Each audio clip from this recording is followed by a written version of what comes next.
What's up, workforce? Brian here for Work to Game. I hope you're having a great day. I know I am, so let's gear up.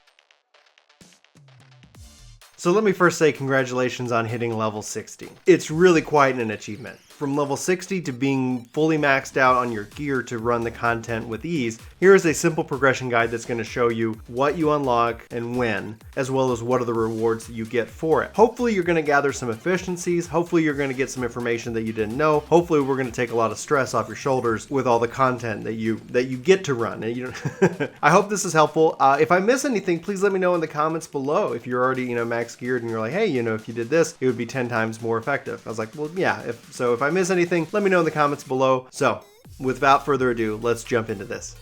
Let me first welcome you to level 60 endgame content. Now, if you haven't beaten the Ethereal Research Facility, that's pretty much the first up on your list. This opens up at iLevel 142. Now, if you don't have millions of gil to throw at I-250 gear from the markets, here is a guide that's going to walk you through how you can gear up and acquire various different pieces of gear. To start, let's go ahead and pick up a couple of normal pieces of gear from the repository node found in Annex Trine. You can get there using the Aetherite Helix. Now, the repository node is going to sell all kinds of just normal gear, and it's all leveled at I-150.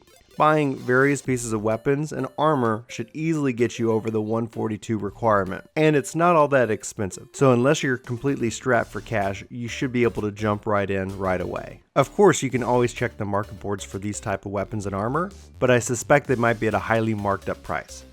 If they are, and you find this to be a valuable resource, feel free to relist them and make that money yourself.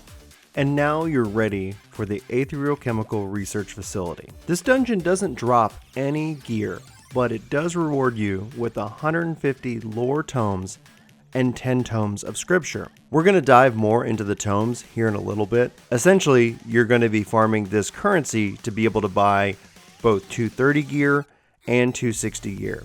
Your 230 and your 260 gear are both upgradable to 240 and 270 respectively, but it's a matter of also utilizing the various other drops in this game to gear up as quickly as possible. As you're playing the game and as you're running these dungeons for the first time, you're going to end up getting first time bonus rewards towards that number. So it's very handy and very easy to get at least a lot of tomes very early on. Plus, any players that are playing with you are also going to get that bonus. So it's a win-win situation. Okay.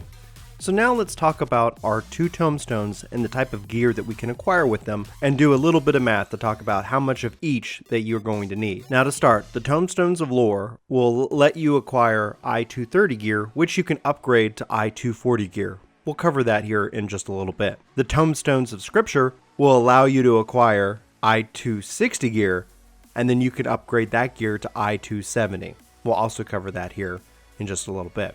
You can also acquire high-level gear by running the Savage versions of the Alex raid, but we're really not going to cover that in this guide. We're going to really focus in on gear progression and the easiest way to acquire the needed tomestones.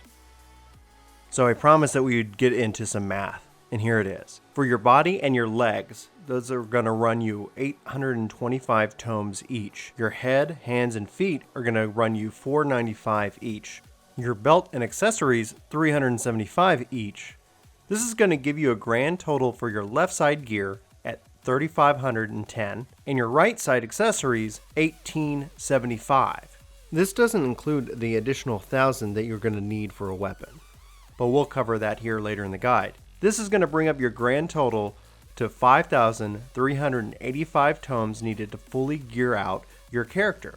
This does not matter whether it's lore or scripture, as the numbers and calculations are the same for each. The only thing that does make a difference is your weekly cap, which is currently only tied to scripture. Again, scripture will allow you to gather 450 tomes a week. If you look at the grand number that you need to fully gear out, and you look at how many you can get per week, it's going to take you roughly 12 weeks to acquire the needed tomes. This also assumes that you don't miss a week or come up short any particular week. If you're doing this casually, it's going to happen just by doing your normal content. But if you're really trying to gear up as quickly as possible, be sure not to miss a week on getting capped for your scripture.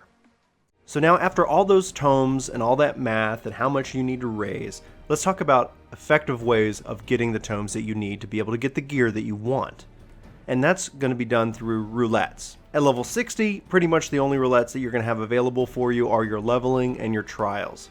You can take advantage of main scenario, guildhest, and other, but we're going to focus in on these areas. For trials, you're going to get a bonus of 60 lore and 10 scripture, along with any rewards that you'd get for the particular trial itself. For leveling, you're going to get a bonus of 100 lore and 5 scripture. Now these are rewards that happen daily, and these endgame rewards replace the XP that you were getting for leveling. Now you might have a level 50 dungeon roulette, and I'd highly recommend that if you don't, you work to acquire it.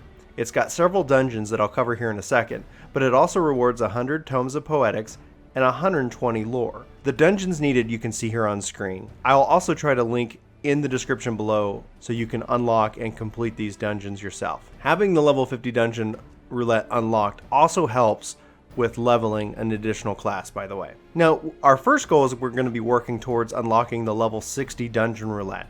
This is going to reward you with 100 tomes of lore and 50 tomes of scripture on top of the rewards that the dungeon already provides. Again, this is a daily reward. And then lastly, we're going to be working to the ultimate goal of the Duty Roulette Expert.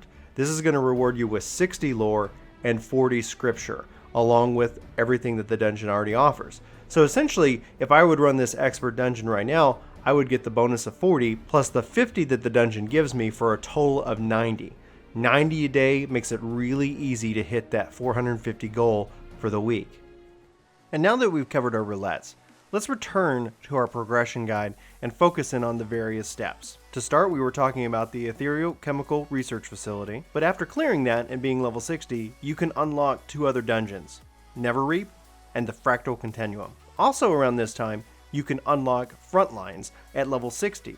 Now, you might not be into PvP, but hear me out just from an efficiency standpoint. Frontlines will reward you with 50 tomes of lore and 20 tomes of scripture for just playing in a match. You can also at this time enter the Feast 4v4 or 8v8, which will reward you with 20 lore and 10 scripture. Sometimes these matches can drag on, but for the most part, at least with the Feast, the matches can be rather quick. And it's a great way to farm those tomes, as well as get the wolf marks, which will help you acquire item level 205 gear.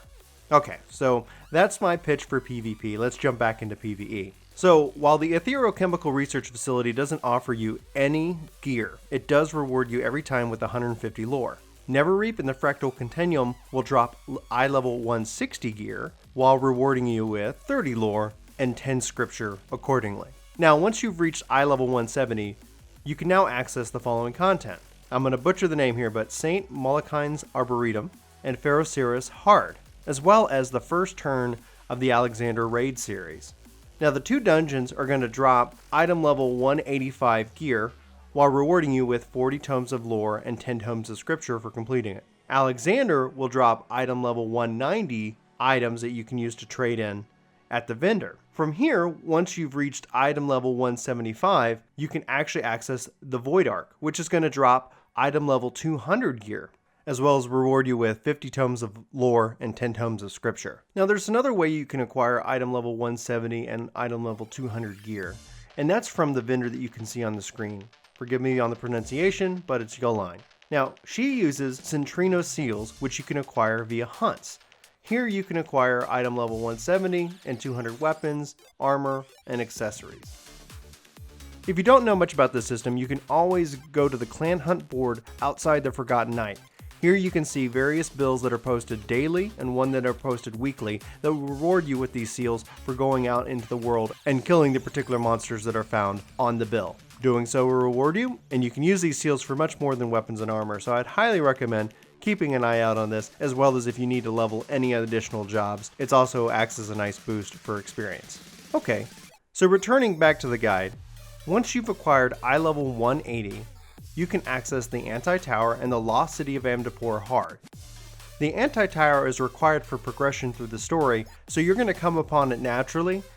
Hopefully by this point you won't have too much grinding to do to reach this item level to access the content. Item level 180 happens also to be the max level cap that gear is synced to for PvP. So even though you can get 205 gear from PvP, it doesn't really help you in PvP. These 2 dungeons will reward you with 50 tomes of lore and 20 tomes of scripture, as well as drop item level 195 gear. Item level 200 is up next, and here you're going to unlock the second turn of the Alex raid, as well as Sorkai and Hullbreaker Isle Hard. While the Alex raid will offer you the opportunity to acquire item level 220 gear, the 2 dungeons will reward you with 60 tomes of lore and 30 of scripture, as well as drop item level 215 gear. By the point you reach item level 205, you can now enter the second turn of the Void Ark raid series, the Weeping City of Mach. This raid will offer you item level 230 gear, as well as reward you with 100 tomes of lore and 15 of scripture for completing the raid. At the point you reach item level 210, you will now unlock 2 new dungeons, Zephatal and the Great Gooble Library Hard Mode. These both reward 100 tomes of lore and 30 of scripture, as well as they drop item level 225 gear. With this, you've now unlocked the level 60 dungeon Roulette. Congratulations. Taking advantage of this daily will continue to feed you with scripture as well as lore, which will continue to help you gear out your job as well as any additional jobs that you might be wanting to gear out. The next step is item level 230. This is going to unlock 2 new dungeons and the 3rd tier of the Alexander raid. Psalm Al Hard Mode and Belsal's Wall are the 2 new dungeons. They're going to reward you with 80 tomes of lore and 50 of scripture, as well as drop item level 245 gear. And Alexander is going to reward you with the opportunity for item level 250 gear, as well as 20 tomes of lore and 10 of scripture. Completing these 2 dungeons will unlock the Expert Roulette. Congratulations! This is also again a daily reward, so take advantage of it as you can for the easy farming of the tomestones of scripture. Now last up is item level 235. This will unlock the last tier of the Void Ark raid series, Dunscythe. This raid drops item level 260 gear, as well as rewards you with 100 tomes of lore and 20 of scripture. Plus, it's a lot of fun. And congratulations on completing all this content. Now you might be missing a piece here and there, and it's just a matter of getting enough scripture to complete the various pieces. Okay, so it's at this point that we need to take a break and talk about weapons and how we progress with acquiring higher power weapons. So we saw a little bit ago that you can use hunts to be able to get 270 or even 200 weapons. There's also the relic, which we're not going to cover here on this guide because it is such a long-term thing. But you've got Palace of the Dead, and then you have the Alexander series as well as the Void Ark series for the upgrade items. But for Alexander specifically, the Alexander turn 2, you've got to get the gears from the last turn of that series, as well as with Alexander turn 3, fighting Alexander, you get a gear a week. That's going to require you running and fighting Alexander essentially A12 7 times. You get 7 gears, 1 a week, that you can then turn in for a Microtome Stone. You take that Microtome Stone, and along with 1,000 of your scripture, 1,000, you can use to buy Rowena's tokens, turn those in, and you can acquire your weapon. For Paladin, it's 7 to get the sword, 3 to get the shield, and then there you go. So still, overall, that's what it's going to require you to gear up from your weapons perspective. Before that, you can run extreme primals and hope for various weapon drops. You can do the same kind of thing with the 8th turn of Alexander. Get the gears, turn them in for the tombstone, and get a item level 230 weapon, which you can upgrade to 240. You can upgrade your 260 to 270, and that's really where Void Ark, Weeping City, and Dunscythe come in. So with those alliance raids, every time you complete it, you're going to get an upgrade item. You're going to get a farthing from Void Ark, you're going to get a penny from Weeping City, and you're going to get a shilling from Dunscythe. Now right now Dunscythe's shilling is locked once a week, but for pennies and for farthings, you can get them anytime that you run. You need all 3 to take something from 260 to 270. You only need a penny and a farthing, essentially Void Ark and Weeping City, to take something from 230 to 240. It's a pretty simple system. You trade those in Idleshire, and I'll show you on screen where that's being done, and you use those to buy various Gobdev, and you'll see that on screen right now. From here, you take it to the vendor, and you can use to acquire the new upgraded piece of gear, and there you go. And that's how you gear up, and that's how you progress. There is a lot that you can do in Final Fantasy XIV. As you can see here, dungeons, extreme primals, raids, alliance raids. All of this is going to be feeding you the various items that you need to gear up. It can be overwhelming, but hopefully it's a lot of fun for you to jump in and take part in. I hope this guide has been a help. I really do. Let me know if I missed anything, if there's any tips that you offer for new beginners as well. There's just a lot to do. So for Work to Game, my name's Brian. I hope you have a fantastic week, and I hope to see you in my next video. But until then, take care. Hey, it's me. Thanks so much for watching this video. You should click here to subscribe and here to maybe check out some more of our videos. So again, thanks for watching. We hope you like this video. We hope you subscribe and join our community. Let us know in the comments below what you think, and we'll see you next time.